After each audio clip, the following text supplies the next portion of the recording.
ನಿಮ್ಮ ಕೈಯಲ್ಲಿರುವ ಮೊಬೈಲ್ ಕೂಡ ಬಾಂಬ್ ಆಗಿರಬಹುದು. ಮೊನ್ನೆ ಸೆಪ್ಟೆಂಬರ್ 17, 18, 19 ಈ 3 ದಿನಗಳಲ್ಲಿ ಲೆಬನಾನ್ನಲ್ಲಿ ಸರಣಿ ಸ್ಫೋಟ ಏನು ಬಾಂಬ್ ಸ್ಫೋಟ. ಪೇಜರ್, ವಾಕಿ ಟಾಕಿ, ಸೋಲಾರ್ ಸಿಸ್ಟಮ್ ಮತ್ತು ಡಿಟಿಎಚ್ ಸಿಸ್ಟಮ್ ಇವುಗಳು ಬಾಂಬ್ ರೀತಿಯಲ್ಲಿ ಸ್ಫೋಟವಾದವು.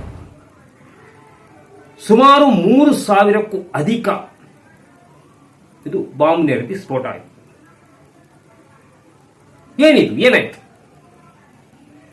ಈಗ ಜಗತ್ತಿನಾದ್ಯಂತ ಇದೆಲ್ಲ ಬಳಕೆ ಆಗುವ ವಸ್ತುಗಳು.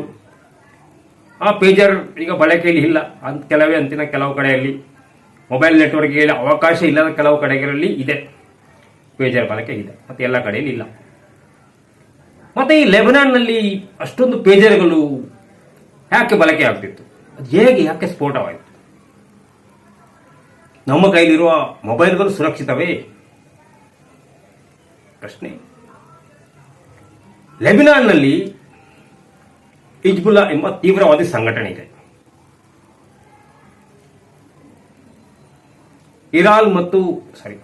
ಇಸ್ರೇಲ್ ಮತ್ತು ಹಿಜ್ಬುಲ್ಲಾದ ನಡುವಿನ ಸಂಘರ್ಷ ದೀರ್ಘಕಾಲ ನಡೀತಾ ಬಂದಿದೆ. ಈ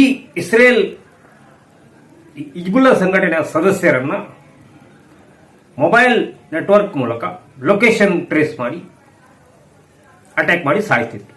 ಅವರ ನೆಲೆ ಏನಿದೆಯೋ ಅದನ್ನು ಮೊಬೈಲ್ ಲೊಕೇಶನ್ ಮೂಲಕ ಟ್ರ್ಯಾಕ್ ಮಾಡಿ ಅಲ್ಲಿಗೆ ಬಾಂಬ್ ಹಾಕಿ ಅವರನ್ನು ಸಾಯ್ತಿತ್ತು. ಇದರಿಂದ ಬಚಾವಾಗಲು ಹಿಜ್ಬುಲ್ಲಾ ಒಂದು ಐಡಿಯಾ ಮಾಡಿತ್ತು. ಪೇಜರ್ ಬಳಕೆ. ಪೇಜರ್ನಲ್ಲಿ ಲೊಕೇಶನ್ ಟ್ರ್ಯಾಕ್ ಮಾಡಲು ಆಗುವುದಿಲ್ಲ. ಪೇಜರ್ ಮತ್ತು ವಾಕಿ ಟಾಕಿ ಈ ಬಳಕೆಯನ್ನು ಶುರು ಮಾಡಿತ್ತು. ಸುಮಾರು ಒಂದು 2015ರಲ್ಲೇ ಇಂಥ ಒಂದು ಶುರು ಮಾಡಿತ್ತು. ಇನ್ನು ಯಾವುದೋ ಒಂದು ಕಂಪನಿಗೆ ಆರ್ಡರ್ ಕೊಟ್ಟಿತ್ತು ಪೇಜರ್ ಮಾಡೋದು. ಅದನ್ನ ಇಸ್ರೇಲ್ ತನ್ನ ಚಾಣಾಕ್ಷತನದಿಂದ ಇವರು ಯಾವ ಕಂಪನಿಗೆ ಆರ್ಡರ್ ಕೊಟ್ಟಿದ್ದಾರೋ ಆ ಕಂಪನಿಯ ನಕಲಿ ಕಂಪನಿಗಳನ್ನು ಮಾಡಿ ಆ ಪೇಜರ್ನೊಳಗೆ ಸಣ್ಣ ಬಾಂಬ್ ಅಂದರೆ ಬಾಂಬೆ ಅಲ್ಲ, ಅದರಲ್ಲಿ ಕೆಮಿಕಲ್ ಅದನ್ನೆಲ್ಲ ತುಂಬಿಸಿ ಅದು ಬಾಂಬಿನ ರೀತಿ ಸ್ಫೋಟ ಆಗುವಂತೆ. ಸುಮಾರು 20ಕ್ಕೂ ಹೆಚ್ಚು ಜನ ಇದರಲ್ಲಿ ಕೂಡ ಸಾವಿಗೀಡಾಗಿದ್ದಾರೆ. ಈ pager bomb, solar system bomb, walkie ಟಾಕಿ ಬಾಂಬ್ ಈ ರೀತಿ ಅಲ್ಲಿ ನಡೆದಿದೆ. ಇಸ್ರೇಲ್ ಇದನ್ನ ತಂತ್ರಗಾರಿಕೆ ಮೂಲಕ ಯಾರಿಗೆ ಅವರು ಕಾಂಟ್ರಾಕ್ಟ್ ಕೊಟ್ಟಿದ್ದಾರೋ, ಟೆಂಡರ್ ಕೊಟ್ಟಿದ್ದಾರೋ ಇದನ್ನ ಪೇಜರ್ ತಯಾರಿಸಲು ಅವರನ್ನು ತಮ್ಮ ಕೈವಶ ಮಾಡಿಕೊಂಡು ಎಲ್ಲದರಲ್ಲಿ ಕೂಡ ಬಾಂಬ್ ಡಿವೈಸ್ ಇಟ್ಟು ಏಕಕಾಲಕ್ಕೆ ಸ್ಫೋಟಿಸಿದೆ. ಇದು ಇಸ್ರೇಲ್ನ ಮಾಸ್ಟರ್ ಮೈಂಡ್ ಅಂತ ಹೇಳ್ಬೋದು. ಆದರೆ ಇದು ಜಗತ್ತಿಗೆ ಒಂದು ಅಪಾಯಕಾರಿ ಸಂದೇಶವನ್ನು ಕೊಡುತ್ತಾ ಇದೆ. ಯೋಚನೆ ಮಾಡಿ, ನಿಮ್ಮ ಮನೆಯಲ್ಲಿ ಎಲ್ಲ ಕಡೆ ಇದೆ, ಮೊಬೈಲ್ ಇದೆ, ಲ್ಯಾಪ್ಟಾಪ್ ಇದೆ, ಡಿಟಿಎಚ್ ಇದೆ, ಇನ್ನು ಸೋಲಾರ್ ಸಿಸ್ಟಮ್ದು ಪೇಟೆಗಳಲ್ಲಿ ಎಲ್ಲ ಕಡೆ ಇದೆ, ಸೋಲಾರ್ ಸಿಸ್ಟಮ್ ಇದೆ.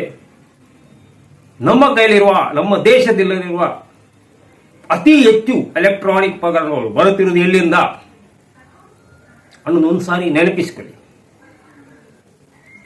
ಮುಂದೆ ಯಾರಾದರೂ ಈ ರೀತಿಯ ಟೆಕ್ನಾಲಜಿಯನ್ನ ಉಪಯೋಗಿಸಿ ಶತ್ರುಗಳ ಮೇಲೆ ಆಕ್ರಮಣ ಮಾಡಲು ಆರಂಭಿಸಿದರೆ ಆರಾಮಾಗಿ ಮಾಡಬಹುದು. ನಮ್ಮ ದೇಶಕ್ಕೆ ಚೈನಾದಿಂದ ರಾಶಿ ಕಟ್ಟರೆ ಕೋಟಿ ರೂಪಾಯಿ ಆಮದು ಆಗ್ತಾ ಇದೆ. ಅತಿ ಹೆಚ್ಚು ಎಲೆಕ್ಟ್ರಾನಿಕ್ ವಸ್ತುಗಳು. ನಾಳೆ ಇದು ಏನಾದರೂ ಆದರೆ ಹೇಳಿ ಚೈನಾ ನಮ್ಮ ವಿರೋಧಿ ದೇಶ, ಅದರ ಮಿತ್ರ ಪಕ್ಷ ಪಾಕ್ ಇದೆ ಅಲ್ವಾ.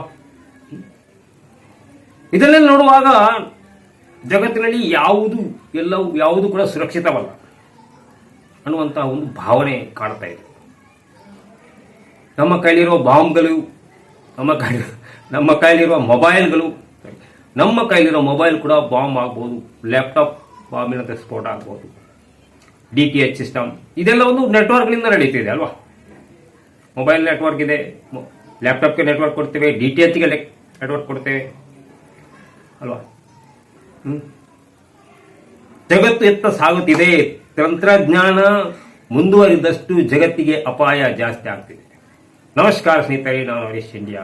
ಇಷ್ಟ ಆದ್ರೆ ಬಟನ್ ಒತ್ತಿ, ಶೇರ್ ಮಾಡಿ, ಇದರ ಬಗ್ಗೆ ಯೋಚಿಸಿ.